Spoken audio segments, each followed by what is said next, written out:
it's on. We will get back to the debate in 5 minutes, so if everybody could start heading toward their seats, please. 5 minutes.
We've got 1 minute till we start. I haven't brought up my mom.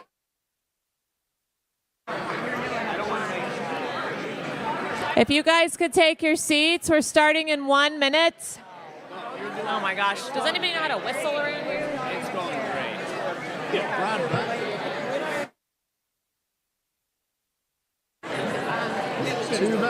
I don't.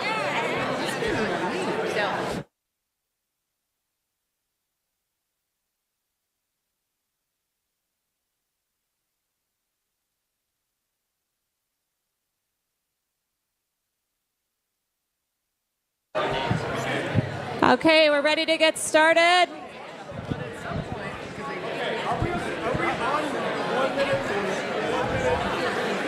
We are ready to get started. If the candidates can get at the podium, if I could get everyone to be quiet, we'd like to get started.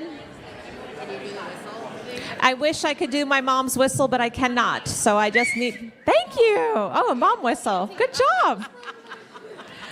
All right, we have 45 more minutes, and we are going to, I know, guys, buckle up, but you're doing a great job. We are grateful, and everyone here is grateful to you also. We're going to start this off a little different right now. We are going to ask a single question to an individual candidate just for you. So it's not going to go down the line this time.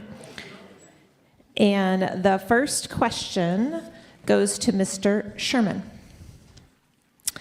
You've centered your campaign on being the most principled Christian conservative in the race. How can you assure Republican voters that this approach will not only secure the primary, but also win the general election in Iowa? Well, the principle that I'm running on is, first and foremost, that I prayed about it. God confirmed it so many times that I've never been more confident about any direction we've ever heard from God. I've been making the joke lately that, on the campaign trail, that we have so many confirmations. We have more confirmations than a Lutheran middle school.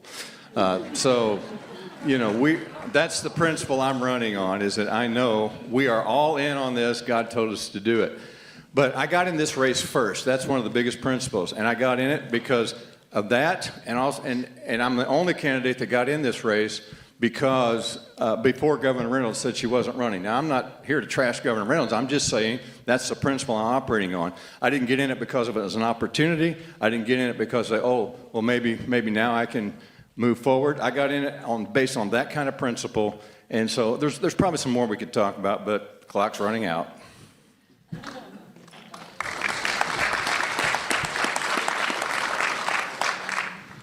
Well, the second name on the list isn't here, so we'll skip him and we'll go to Mr. Steen.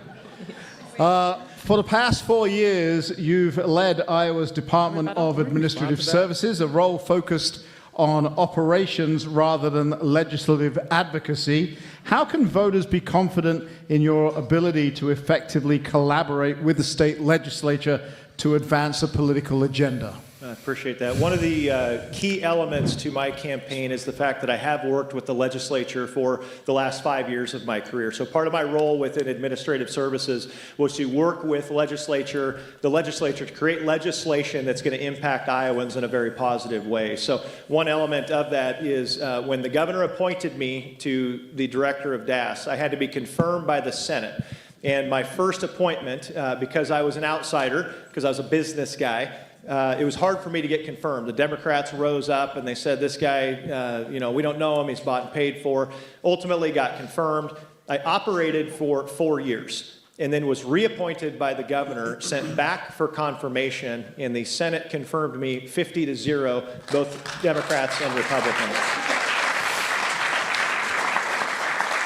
That is the first time a director of DAS, my department, has been confirmed 50-0 with no questions asked. So I work with the legislature very, very well, and I will continue to work with them very well as governor of the state of Iowa.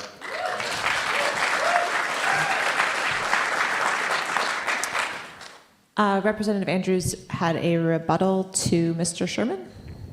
Yes, no offense, but I really, that's kind of an offensive comment that we have 3 pastors up here and we have another person, a person of faith, and to suggest that we've not prayed about this or that we have not received confirmation, I think quite honestly is insulting. I prayed long and hard, and I would not do this nor any other race without confirmation from the man upstairs. Thank you, Mr. Andrews. The next question is for you, Mr. Lane. You're the only candidate without any prior government experience, either elected or appointed. How can Iowa voters trust that your stated positions on key issues reflect genuine, deep-held convictions? I think that, number one, they can trust it because I've never been a politician and I've never been in government. I think that's probably the biggest area. But two, I also think that this is about how you live your life. I talked about the issue with life before. I've talked about building schools. I've talked about building businesses. When it comes to property rights, I have fought myself eminent domain. Like when you live your life by these principles and you work to bring these things into the world, the fruits are seen. And so if you want to go to our rural community in Belle Plaine, Iowa, and look at the work we're doing there to restore the community, you can see how invested I am into this. If you want to go and look at our schools and see how deeply we care for the parent-child relationship, how deeply we care for bringing kids into the next generation with true skills, you can see that. And so if you want to go see how we live our life on our farm, how we operate that, you can see the fruits come out of the work that we're doing. And so I would ask everybody to just look at that. Thank you. Representative Andrews. Yes, sir. You need a couple of things to run for statewide office. One of them is a lot of money. That's the rumor. Are you confident that you would have significant resources to fight a gubernatorial race? No, I love that question because all of the people are in the establishment. The day I announced, in every single race since, all of the people in the establishment said the same thing. Eddie, you don't have enough of X. Eddie, the other person has this. Or you don't have support from the establishment. I never have. I plead guilty to that. Never won it. But we won every single time. I've never entered a race in which I was the favorite by the establishment. If you look, yes, you can clap. I've been fought by leadership and won. See me after class for details. Because it's why I ran, and when people understand the authenticity and my capability, promises made, boatload of promises kept, they understand that I'm here as the real deal. By the way, all my endorsements are from Iowa, not from out of state. Thank you, Mr. Representative Andrews.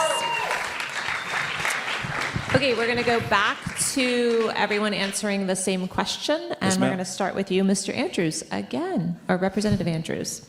And it's an education question because it's me again. Shocker. Teachers across Iowa are often asked to manage increasing behavioral challenges while complying with expanding administrative and reporting requirements.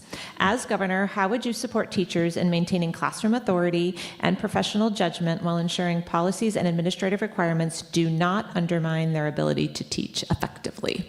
Great question. So I started a couple of years ago.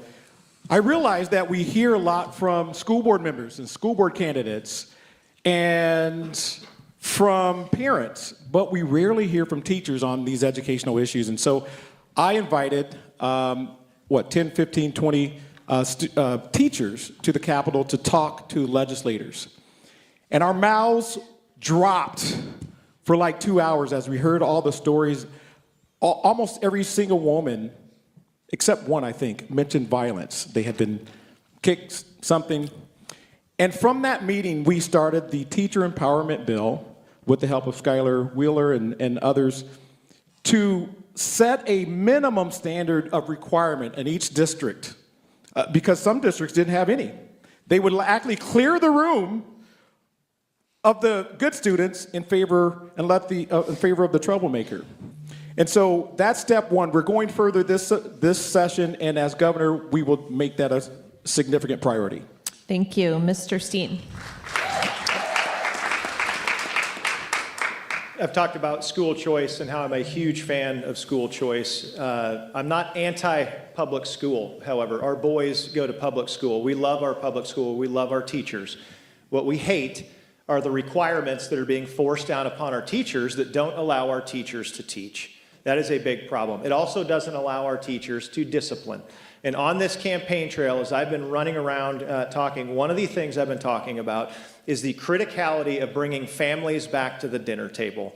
We need parents to start being parents again. We need grandparents to start talking to their grandchildren. Thank you. We have an issue, and it's called the breakdown of the family. And kids' behavioral issues start with the family. Now, if we're hamstringing our public school educators from being able to discipline and teach the way these kids need to be disciplined and taught, that needs to change. Either you eliminate the requirements, but you certainly change the requirements to allow teachers, again, to teach and discipline the way they should. Thank you. Yeah, I agree with Adam on the parts about parents. I think that I often tell people, look, if you want to change the world, be an involved parent. Mm-hmm. Focus on this. That's actually at the root of a lot of these issues. It can't be ignored. In our schools that we started, we say our teachers, our guides we call them, are not disciplinarians. They are not the chief disciplinarians. Those are parents. When we put that back together, where parents are more involved with education, more involved with what's going on with our students, we help everyone involved. And so as we look at what to do in schools, look, when I talk to educators, here's what they say to me. 95% of my time is spent with 5% of the students. That doesn't work. But I'll also say this. It is not kind to leave those 5% of students in that same classroom. They're literally crying out for help. They're looking for something. It might be malnutrition, it might be trouble at home, it might be something that's going on with their parents. The teacher is the front line to see this. We need to have options to address that, to bring them out of the classroom and into an environment that will meet them where they're at and serve their Thank you, needs. Mr. Lane.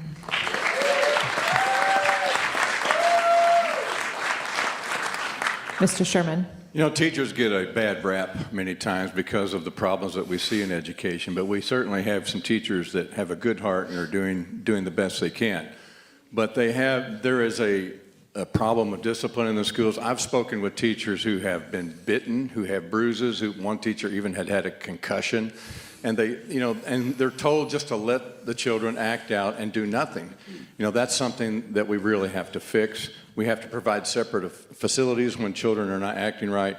And then I think we need to involve the parents. And for the system of training that's out there that does not involve the parents, that's something that needs to be fixed as well. We need to institute some programs where the parents and the teachers have to come together and we get the right people. You know, these things always boil down pretty much to one thing, and that's getting good people involved. And so we really need to pray for another great awakening in this country, and it's going to take God to help us fix our nation. I think we all know that, but we have to do our part and pray along the way. Thank you.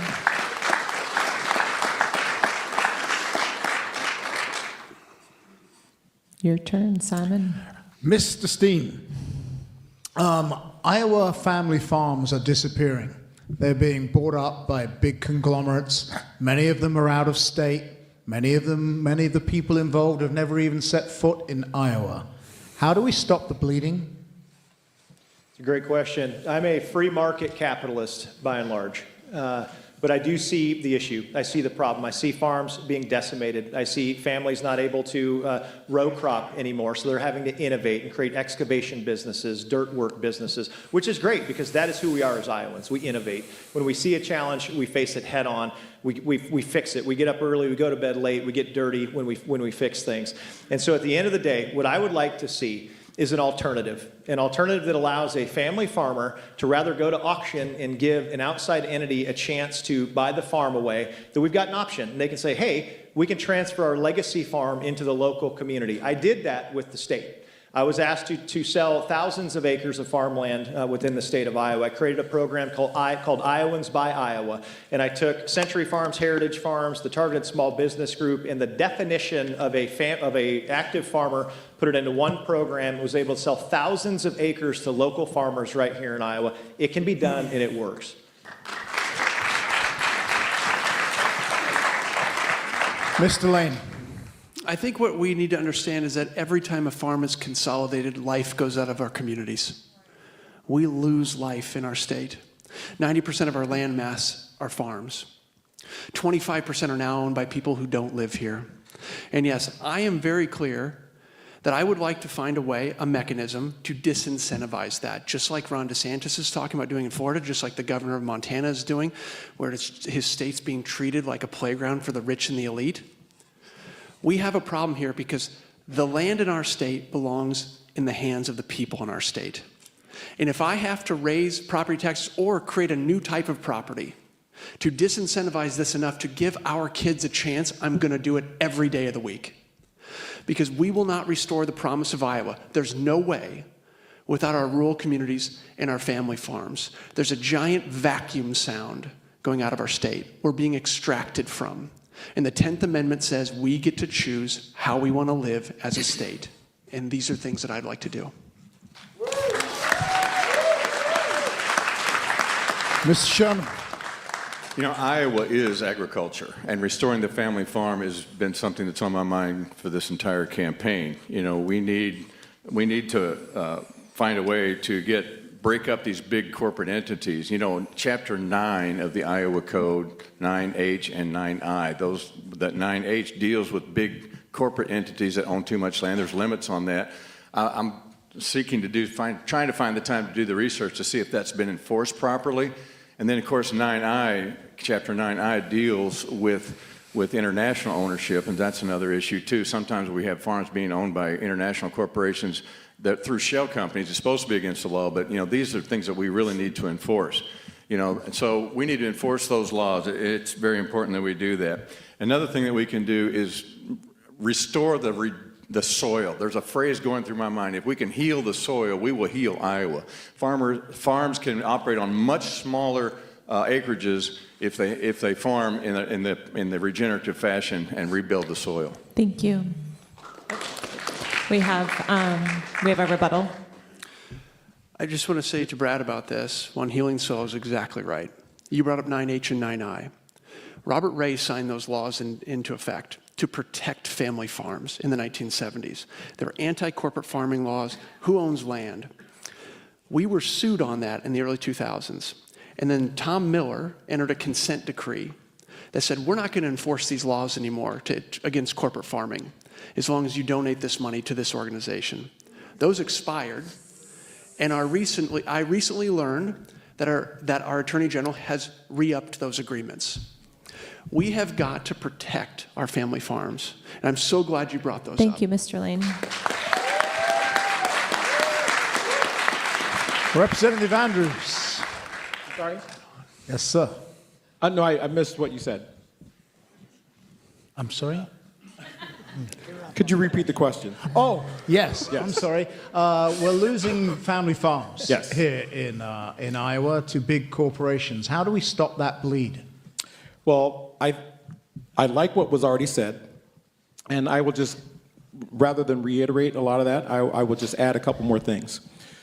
So we got rid of the inheritance tax a little while ago. Thank you. Working with the governor and with the both chambers, yes, that's a big deal. Been trying to do that for decades, but one of the things that we left out is family transfers. And so we need to make sure that we completely get rid of that, and so that it's still not that same tax burden, that you don't have to wait for your parent to die before that's transferred, and then you're stuck with a huge burden. So that there should be some sort of continuity of transfer of care. I'm not sure I agree with the raising the taxes, but there are plenty of options that we can do, including making it easier to transfer to another family member. Thank you.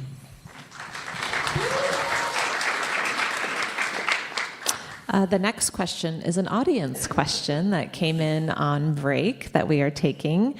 And this one it starts with Mr. Lane, and it's for all of you to answer. Would you consider banning the mRNA vaccine in Iowa? Any mRNA vaccine in Iowa? Absolutely. Absolutely, I would. 100%. Let me just say, I've already signed, I was maybe the first signer of the pledge to pull the COVID shots off the market. We know they're unsafe. We know about the myocarditis. We know about pericarditis. We understand that we cannot trust the medical establishment anymore. They have lost our trust. And they have done nothing to earn it back. And so, as governor, we will make sure that we're protecting Iowa's people, that parents are in charge of if their child gets a vaccine, that there's not requirements on schools for vaccination. This is up to parents. It's for them to decide. The government will stay the hell out of their business. Sorry. Oops. Will I ban mRNA vaccines? The answer is absolutely yes. When I ran for State House, that medical freedom was the issue. What happened during COVID was horrendous. Not only did it destroy and cripple our economy in Iowa, it was dangerous on levels that we have not even understood yet. You know, my own son-in-law was a physician, and he was told, if you don't take the shot, you're going to lose your job. And he had the backbone to stand up to the hospital where he worked, and he said, well, I'm not quitting. And I'm not taking the shot, and you're going to have to escort me out on the last day. And he took a stand. And so I think they probably looked at the books and saw how much money he brought into the hospital and decided to give him a religious exemption. But all we have to do is take a stand, and so we need medical freedom. We need to make sure we have it in this state. And, I'm out of time. Thank you. Representative Andrews? Great comment so far. Let me just say that to answer the question directly, yes, I think 3 of us have signed that pledge. I remember in the early days of COVID, it didn't take long to realize they're just lying through their teeth. And I came in as a freshman that year in 2020, and we were told we were not going to limit gubernatorial powers. We weren't going to do this. That's just off the table, and I was just shocked. Because I discovered through just being a research nerd that they were just lying. I looked at the data. We looked at the excess myocarditis and so on and so forth. But what I have done, I see my time running out. Let me just say 2 things that I have done. I wrote the TELL Act, which would make it a requirement that they just don't just hand out the papers, but they tell all the side effects. And number 2, it's called the Stand By Your Vaccine Act. And so even though they have national liability freedom, in Iowa, they would be forced to acknowledge liability for Thank any you. vaccine injury in Iowa. Thank you, Representative.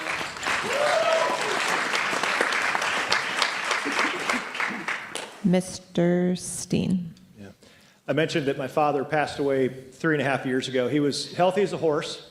He got the COVID shot, ends up with diabetes, ends up with cancer, and now he's passed away. I would absolutely consider a ban. Absolutely. I'm frustrated. I'm frustrated by that. However, we do need absolute medical freedom. We need absolute transparency in the decisions that we're making from a healthcare perspective. But let me point something out. There's somebody who's not at that podium over there from a medical freedom perspective that wants us to go to the DOT and talk about mammograms and colonoscopies before we get our license renewed. That's not medical freedom. That is Congressman Feenstra, I don't even know what his name is, Congressman Feenstra, rolling in from D.C. with D.C. ideas. They're going to put us in the front lines of the lack of medical freedom. So that's what we need to defend against here all day long.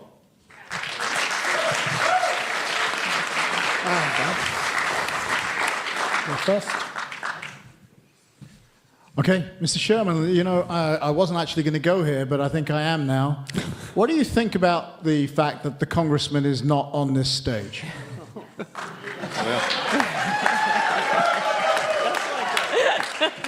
Well, our campaign team came up with a really nice idea here a while back, and we put a meme on social media, and it was a picture of Waldo with Randy's face on it. And so, that's what we think of Randy not being here. He was asked this question, like Adam talked about his answer for cancer. I just think, honestly, I think he's probably intimidated to be on this stage. And so, Randy Feenstra has a lot of money. He has a lot of people behind him. But in Iowa, it doesn't take that much money if you're willing to work hard. And so,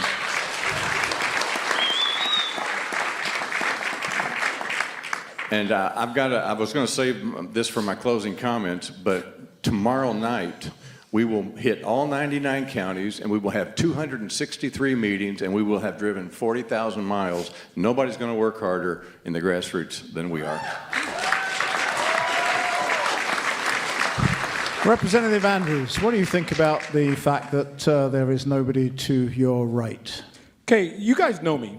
I love people, and I try to help people. I usually don't talk behind their back unless I say it up front first. But quite honestly, Randy Feenstra was in town today.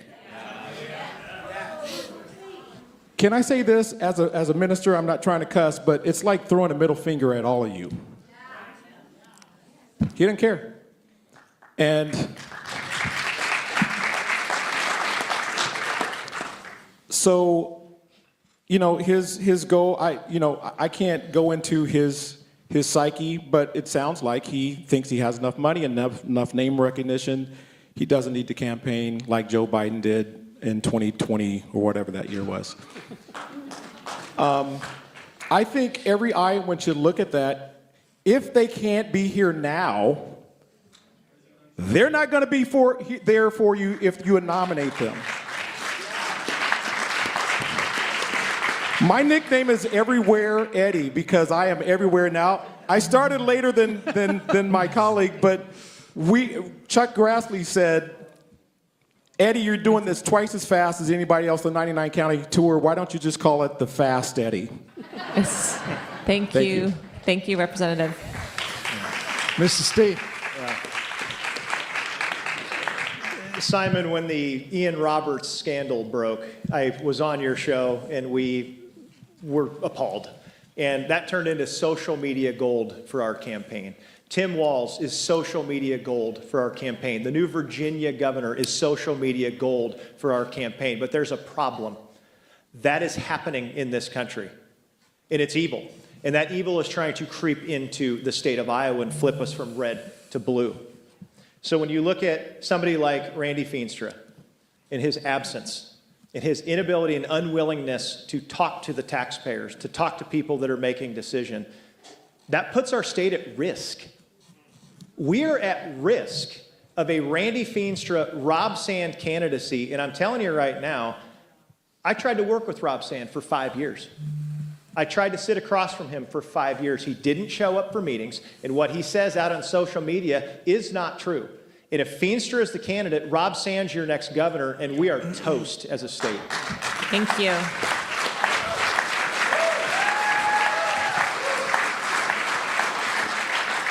Mr. Lane.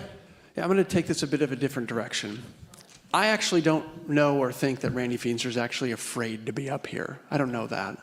What I will tell you is I've been paying attention to this for a very long time, and there's a tried and true way that consultants advise you to, and it's rinse and repeat across the country.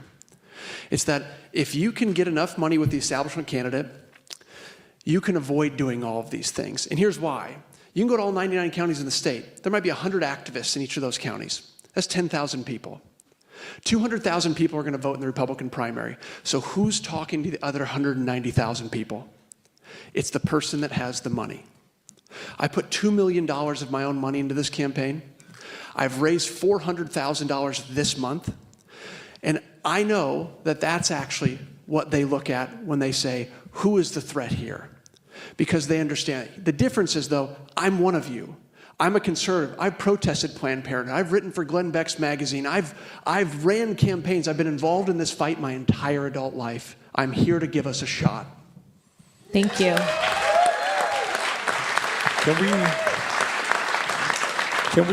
Can we comment on that? You have a rebuttal. Does it meet one of the 3 requirements? I'm not sure. What are the 3 requirements? Eddie, we assume it does. Is there something factual that you would like to go back and say that was not factual? Did he call you out by name, which he did not do? Did you call me by name to Zach? Eddie No, I'm just Andrews? kidding. He didn't. Zach and I are friends, so no. I can't. I don't think I qualify, but thank you. Or if you, I think there was the third one was if you strongly disagree with something, like there's a clear disagreement there. Okay, well, since you put me on the spot, I think the premise is what I disagree with, that money wins. Well, hey, she's already started, so I guess I'm in. Thought I was still going. As Representative already mentioned, Representative Sherman, look, guys, we just need enough money to June 2nd. Because after that, the money's there, right? So to me, it still is an insult that you don't get a chance to ask a question of the person who wants to lead this state. Thank you. Thank you. Oh, we don't do rebuttals to rebuttals. Oh, just one Sorry, shot. sir. One shot here. We don't do rebuttals to rebuttals. It's only once around. I'm sorry. We'll talk afterwards. Mention my name.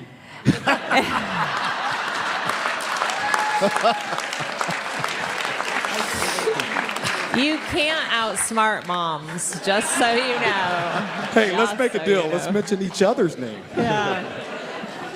Okay, so just so everybody knows, there's going to be 2 more questions, one from me, one from Simon, and then you'll get your 2-minute closing remarks. So if you've got any of those talking points floating around in your head that you wanted to get in tonight, these are now your opportunities. My final question for you is, at the end of your term as governor, what concrete achievements would you want social conservatives to highlight as your key deliverables beyond your mere promises? Oh, and I forgot, who do we start with, Simon? Who started last? Brad started Okay, last. well, I was getting ready. No, you started last, so I think it's Representative Okay. Andrews. Do you need me Yes. to repeat the question? What my key deliverables will be? Yeah, beyond, your vocal promises, what are you going to deliver on at the end of your term if you're elected governor? You know, promises made, promises kept has always been my motto since it was Donald Trump's motto. I did borrow that one.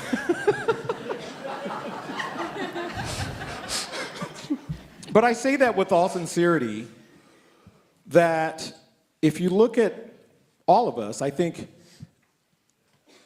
I met a young man at the Trump rally today, and he says, Eddie, what I like about you is you don't just say what your plans are, you say what you've already done.